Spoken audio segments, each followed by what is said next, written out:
안녕하세요. 오늘의 주제는 다소 생소할 수 있는 고수익 투자처 엔젤 투자에 대해서 제가 설명드리겠습니다.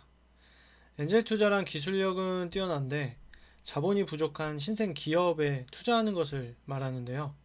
명확하게는 이제 엔젤이나 스타트업, 벤처가 이렇게 나누어져 있지만 금융 전문가가 아닌 이상은 사실 딱히 구분하실 필요는 없어요. 엔젤 투자의 특징 중 하나가 기업의 가치가 현저하게 낮을 때 투자를 한다는 건데요. 통상 50억에서 500억 수준의 밸류에이션의 투자가 이루어지는데 간혹가다 1000억 이상의 평가를 받기도 해요.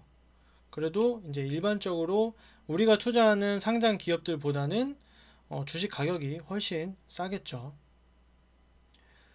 이 그림은 지금 굉장히 인기를 누리고 있는 게임인데 바로 배틀그라운드라는 게임이죠. 이 게임 개발사 블루홀에 투자했던 벤처 캐피탈은 약 100배 정도 수익이 발생했을 거예요. 제가 아는 개인들 중 몇몇 분들도 투자를 했는데 상당한 수익을 보고 있죠. 이처럼 엔젤 투자의 매력 중에 하나는 초고수익이 발생할 수 있다는 건데요.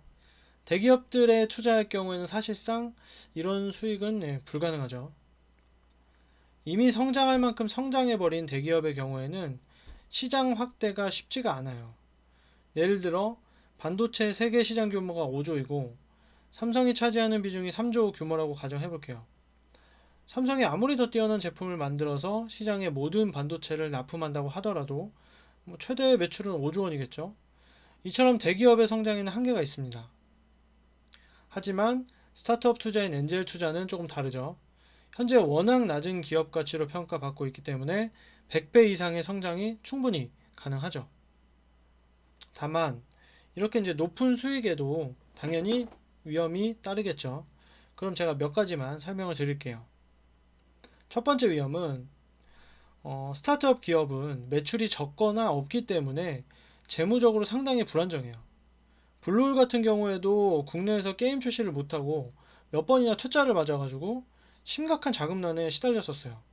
직원들 월급도 몇 달이나 밀렸었거든요. 하지만 그 위기를 극복해서 대박을 터뜨린 케이스죠.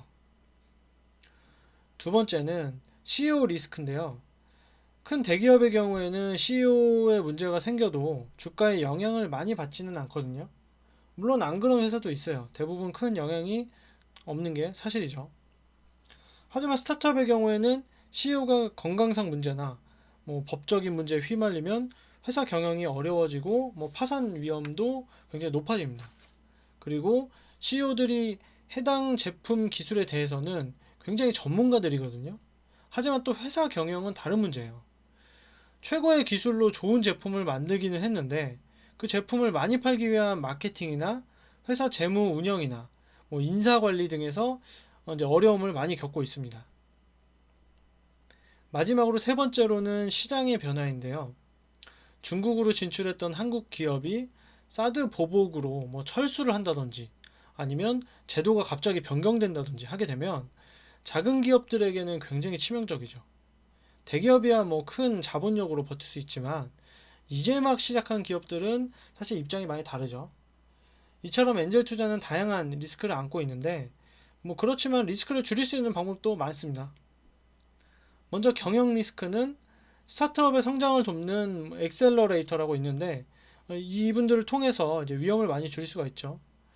엑셀러레이터는 전문 지식을 바탕으로 해서 이제 막 시작한 기업들의 인사, 총무, 마케팅, 투자 유치 등등 경영의 전반적인 것들을 도울 수가 있어요. 그리고 데스밸리라고 하는 이제 기업의 자본력이 바닥나는 시기가 있는데 추가 투자를 통해서 이제 그 기업의 생존을 돕기도 하죠. 제 경험상 대부분 추가 투자를 필요로 해요. 무료 문자 서비스로 대기업이 된 카카오톡 또한 이제 투자를 제대로 받지 못했다면 아마 다른 기업에 밀렸거나 회사가 없어졌을 수도 있죠. 그리고 무엇보다도 엔젤 투자는 수익도 수익인데 사회적으로도 굉장히 큰 도움이 돼요. 우리나라에 이제 구글이나 애플 같은 글로벌 기업들이 많이 생기면 당연히 굉장히 좋겠죠. 먼저 질 높은 고용이 늘 거예요. 편의점에서 알바하던 사람이 돈 쓰는 거랑 이제 구글 기업에 다니는 사람이 돈 쓰는 거랑은 당연히 다르겠죠. 이처럼 이제 소비가 증가할 거고요. 소비가 증가하면 뭐 자영업자들 좋겠죠. 잘 살겠죠. 사람들이 돈을 많이 썼으니까요. 그리고 또 기업이 돈을 많이 벌면 국가는 세금을 많이 거둘 수가 있고요. 세금을 많이 거둬들인 국가는 국민들의 복지에 쓸 수 있는 돈이 늘어났기 때문에 당연히 국민들의 복지가 늘어나게 돼요. 이렇게 잘 되고 있는 나라가 바로 미국이죠. 벤처의 메카 실리콘밸리에서는 구글이나 뭐 페이스북, 애플 이런 글로벌 기업들이 많이 탄생해요. 왜 우리나라는 저런 기업들이 안 나올까? 뭐 기술력이 좋은 기업이 그렇게 없나? 그런 거는 절대 아닙니다. 우리나라에도 기술력이 뛰어난 국내 벤처 기업들이 상당히 많아요. 다만 우리나라는 미국처럼 투자 시스템이 잘 갖춰져 있지가 않아요.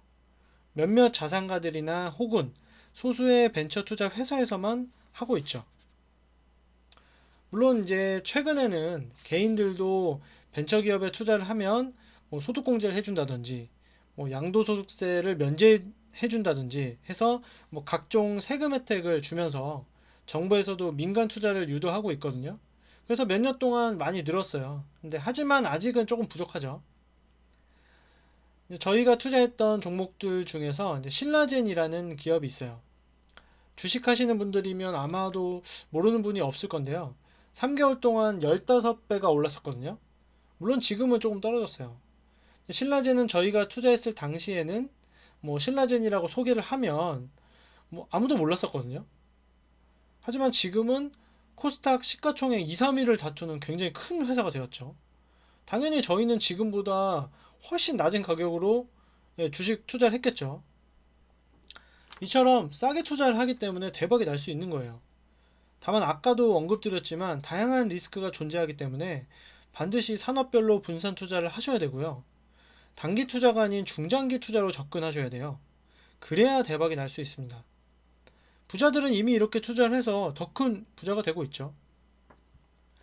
앞으로는 제가 추천드리고 싶은 벤처기업을 소개하는 시간도 가질 건데요. 많은 시청 부탁드리겠습니다. 그럼 오늘 영상 여기서 마치겠습니다. 감사합니다.